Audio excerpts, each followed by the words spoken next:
Method 1. Delete the easy anti-cheat file. Open File Explorer. Go to your C drive, then Program Files, x86. Look for the folder called Easy Anti-Cheat. Open it and find the file easyanticheat.sys. Right-click and delete or click the trash icon. If you can't delete it, try restarting your PC and then delete it again. Method 2. Verify game files on Steam. Open Steam. Go to your library. Right-click on the game you're having issues with, for example, Throne and Liberty. Click Properties, then go to Installed Files.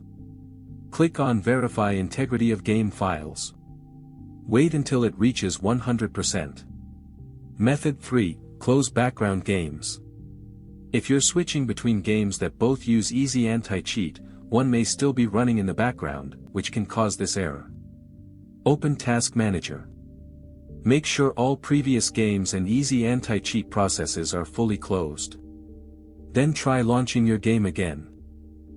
If none of these fixes helped, or if you just want your PC and internet fully optimized for gaming, I highly recommend trying ExitLag. It helps reduce ping, improve stability, and can fix game connection issues. Try it out and let me know in the comments if ExitLag worked for you. You can save money by using my link in the description.